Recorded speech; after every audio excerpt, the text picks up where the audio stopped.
In today's video, I'm going to show you how to swap out a speaker on a Peavey Bandit 112. Now, this is the red stripe edition. If you've got one of the new ones or the modern Bandits, the process is a little bit different. So yeah, you can find another video on my channel with that, and I'll talk you through that process. But this is actually much easier, and all you need is one of these. That's basically it. Now, the speaker that I'm going to be putting in is the Texas Heat. It's my favorite speaker for this particular amplifier. This video is not sponsored or anything like that. If you enjoyed or if it's helpful, leave a thumbs up. I appreciate it. Now, as you can see, I've already taken off 3 of these little nuts here, which hold the speaker in place. And there's one more to go over here, and then we can do the replacement. So all you need is this. That's it. One tool, nice and simple. Now, there's a few reasons why you might want to change the speaker in the Bandit or any amplifier. One, the speaker that's in there isn't giving you enough volume or enough headroom, or you might just want a completely different voicing, and that's what I'm looking for. I love these amps, but the stock speaker, after you've experienced the Texas Heat, gives you a vastly different sound. And yeah, the Texas Heat just gives you all the right frequencies for this particular amp. It sort of tames the top end a little bit. It gives you a fatter mid-range, and it's just a very musical sound. So now that I've got all those nuts off, there's a couple of these little washer things here. So you can see we've got 2 cables here, red and black. I'm just going to take these off. You just sort of nudge them side to side. They come out like this. Now, this amp's 20 odd years old, so it might take you a few goes. Just move it side to side. These aren't actually soldered in place by the look of it. At least that one wasn't. So all right, there we go. Actually took a little bit longer than I thought to take those off. So red to the right if you're looking at the speaker this way, black to the left. I don't know if it makes a huge difference or not, but it is what it is. All right, now before we take this out, take all these little washers off so I don't lose them. Put them on the ground. And there's the stock speaker. It's actually a pretty good stock speaker, minus the fact I just find it a little bit on the fizzy side. If you take out the stock speaker and you don't lose anything, you'll have 4 of each of these, and I'll show you which way they go on in just a moment. But let's pop in the speaker. So I'm going to pop the speaker in the same way up, so the terminals are facing the same way. It makes it a lot easier. Now, just be very careful when you do this for the first time. Make sure it's all lined up. Now, the first time you put a new speaker in a cabinet, just know the holes that you see sort of like on the edges here, they don't actually have any piercings on them. So you've just got to align the threading of the screws, and it kind of just pops into place. You don't really have to push anything down too hard. Just a slight amount of pressure is enough to kind of go through the little bit of cardboard there on the edges.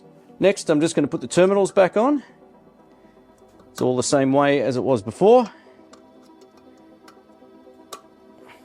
Easy done. Now, you can sort of pinch these down with a tool if you think they're not tight enough, but it feels fine to me. What I'm going to do now is go around and put each of these 3 back on each of the screws. So there's 4 of each of these, as I mentioned before, so nice and simple. So standard washer first, this one, that one first, then this one, and then these guys. Now, the great thing about this, you can actually do most of this with your fingers. You don't actually need the spanner or tool here. They just kind of go most of the way down. Now, the thing you got to remember when you do this, don't overly tighten the speaker in place. You don't need to overly tighten anything. So you want to make it tight, but not to the point where the speaker cone's going to bend or anything like that. So don't add too much tension to these, just enough so it feels like it's secured, and that's it. It's a mistake some people make, so just keep that in mind. Now, if you have another amplifier and you're not exactly sure what speaker is in there, what it's rated as, and all that kind of stuff, check out guitarspeakerguide.com. It's my website. There's a big guide there about which speaker is in which amplifier. Now this Peavey Bandit has an 8 ohm rating, so I can use an 8 ohm speaker essentially of any watts above sort of like 65 watts. This is a 150 watt speaker.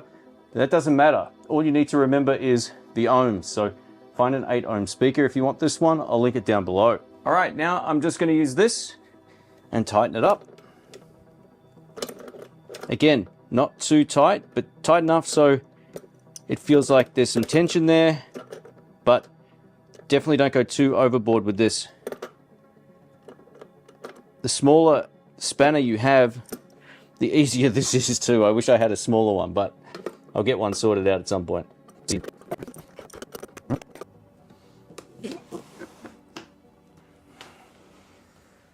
All right, let's have a quick listen to some tones now, starting on the Vintage Clean channel. This is neck pickup.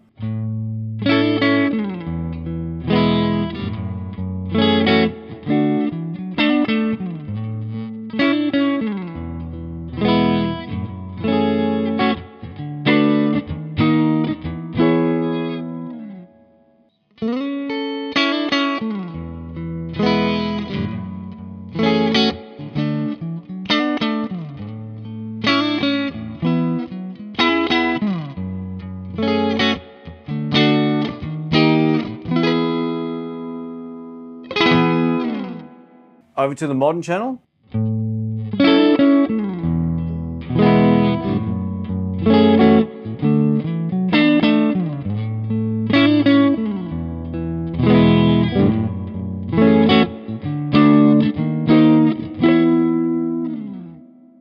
It almost has too much low end now, which is a good thing for a solid state amp.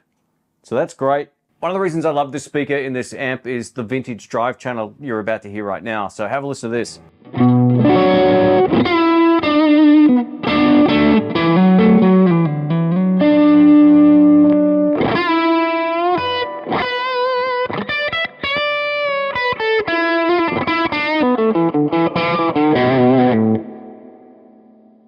That's the tone.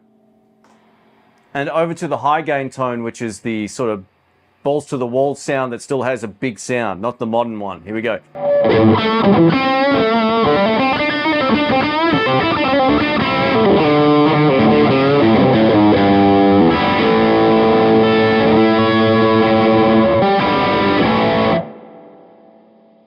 Man, this is a huge upgrade. So yeah, let us know what you think of the tone.